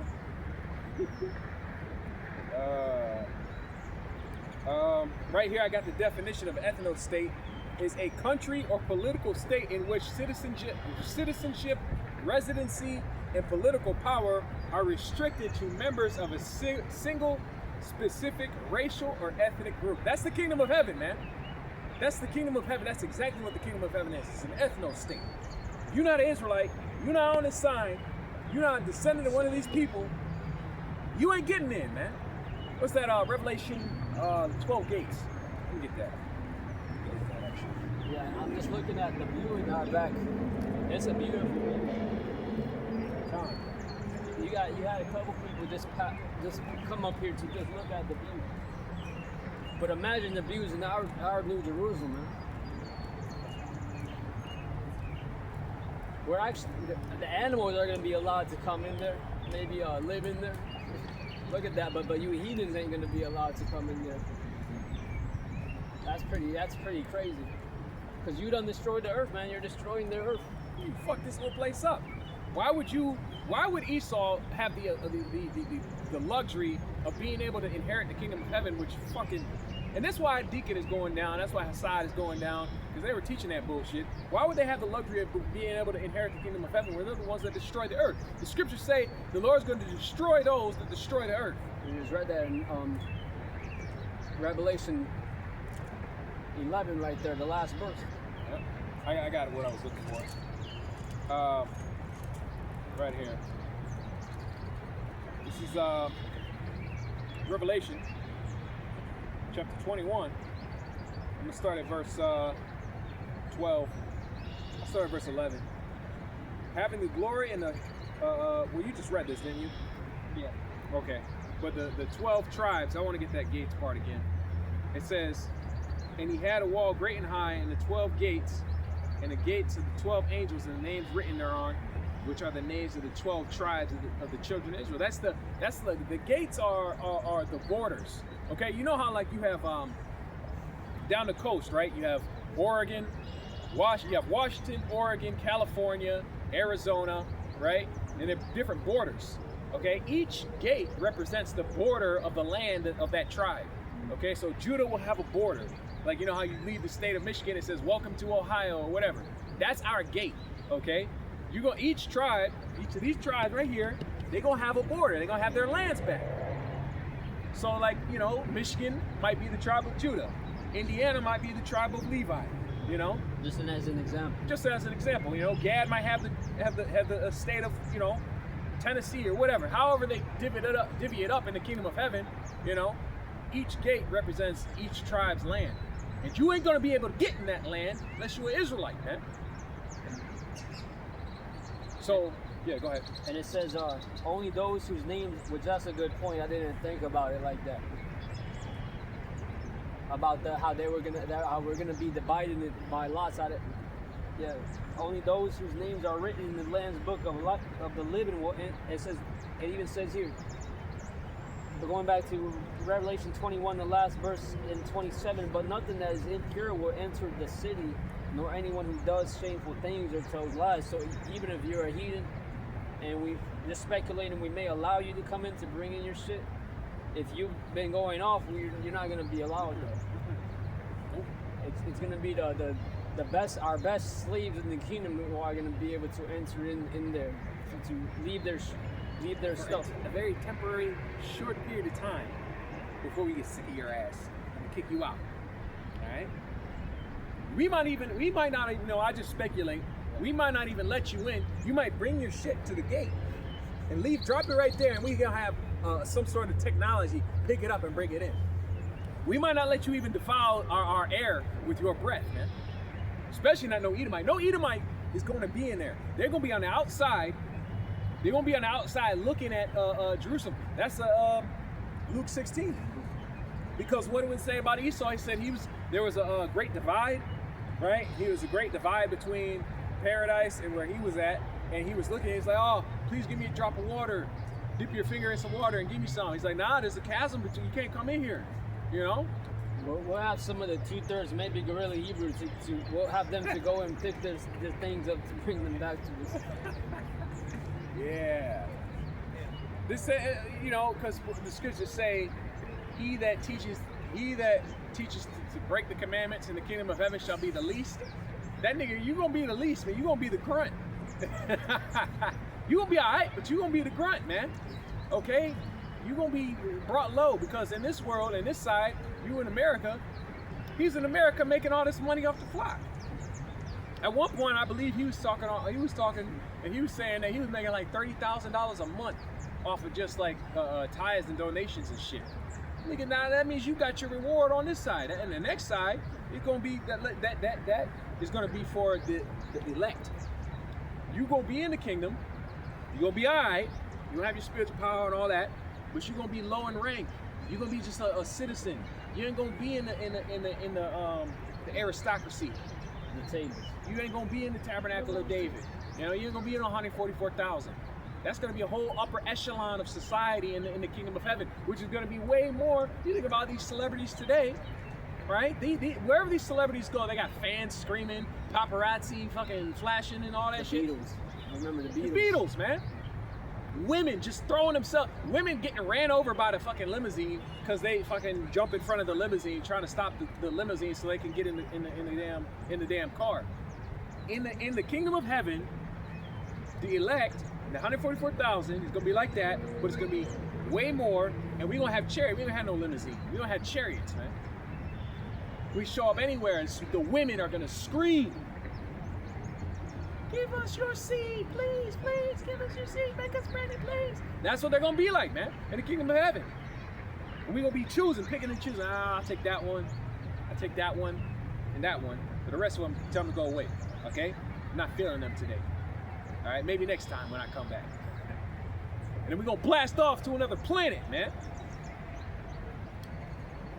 Can you imagine the level of aura farming we're gonna do in the kingdom of heaven? I'm gonna do a whole lot of that, man. I'm gonna do a whole lot of that. You ever heard of aura farming? Look up what aura farming is. Aura farming. Okay? We're gonna do that in the kingdom. Okay? In the kingdom of heaven, especially the elect, man.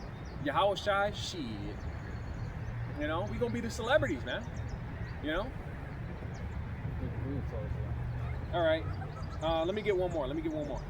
Just want to bring one more to close it out. I'm gonna go to Zechariah, the 14th chapter. Okay. We're gonna get the best of their produce and the rest of their flocks. Yeah. Scriptures also mention how Judah will possess Mount Seir. Judah is gonna be having the land that the Lord gave Esau. Right here, Zechariah 14 and verse 16, kind of going into what we were talking about. It shall come to pass that every one that is left of all the nations which came against Jerusalem shall even go up from year to year to worship the King, the Lord Yahweh of hosts, and to keep the Feast of Tabernacles. And it shall be whoso will not come up of all the families of the earth unto Jerusalem.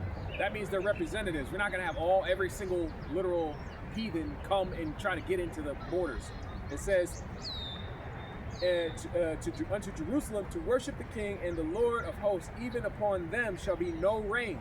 And the family of Egypt and if the family of Egypt go not up and come not, that have no rain, there shall be the plague wherewith the Lord shall smite the heathen that come not up to keep the Feast of Tabernacles. This be the punishment of Egypt and the punishment of all the nations come not up to keep the Feast of Tabernacles. In that day shall there be upon the bells and the horns, holiness unto the Lord, and the posts in the Lord's house shall be like the bowls, bowls before the altar.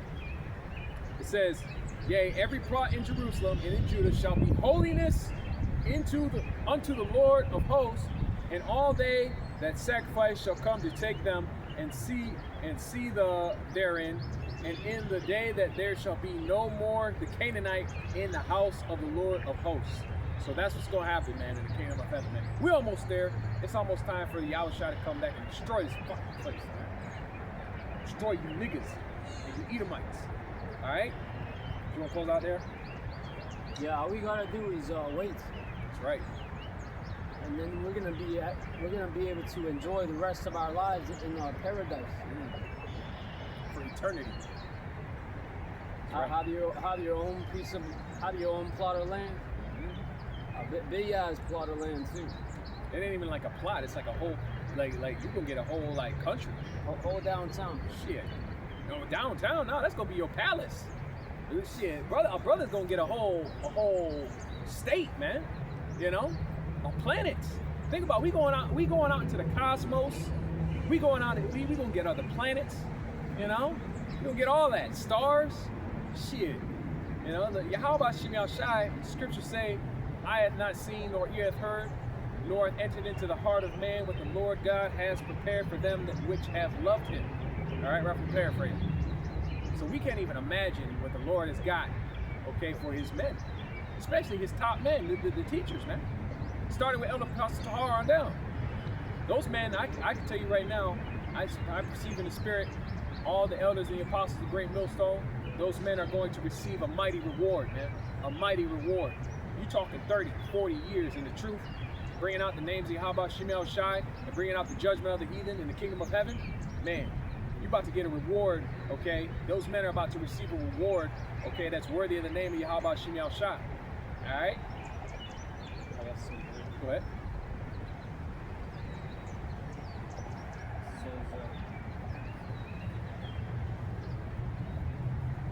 Let me find it. All right, yeah, because you know we perceive, okay, this is why we follow those men. We believe that those men are the ones that Yahweh Shemel Shai is dealing with. Okay, Jeremiah the 3rd chapter talks about he's going to give us pastors according to his own heart.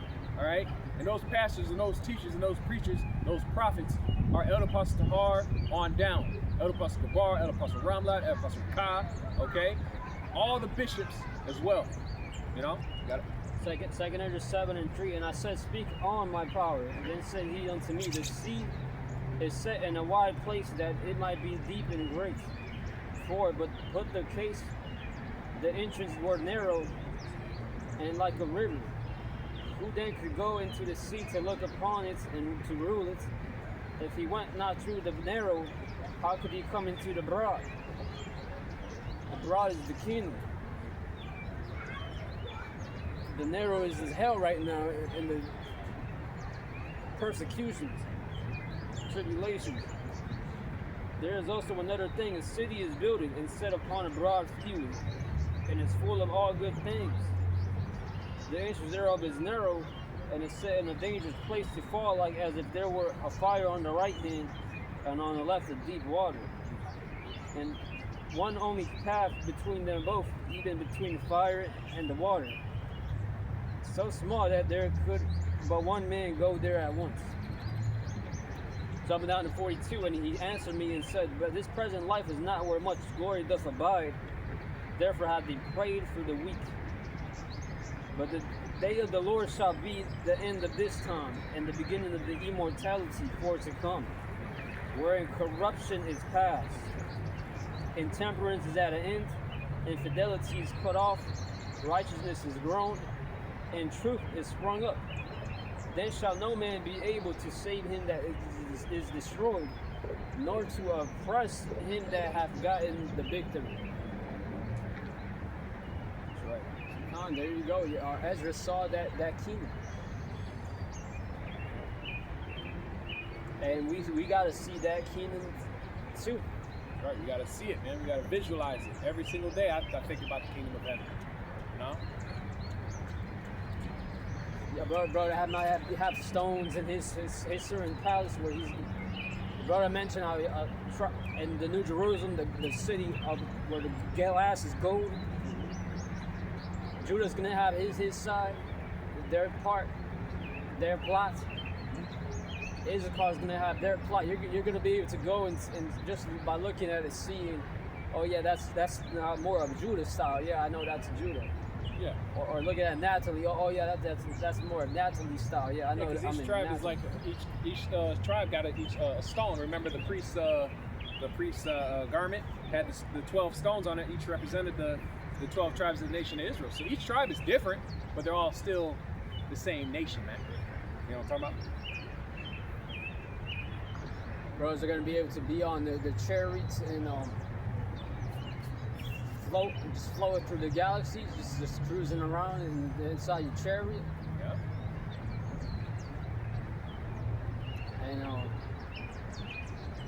having your own land, man. You're gonna have a big ass land where you're gonna build how you want your infrastructure. That's right. That's all I have, man. Anyway, hopefully this was edifying. All right, we're going to give all praise, glory, and honor to Yahweh, Ba'Shem, Yahushai, Ba'Shem Rakah Kodash. Double honors to the apostles and to the elders of Great Millstone for teaching us this truth according to the Bible. Say Shalom, and a Bible ball. Bible ball.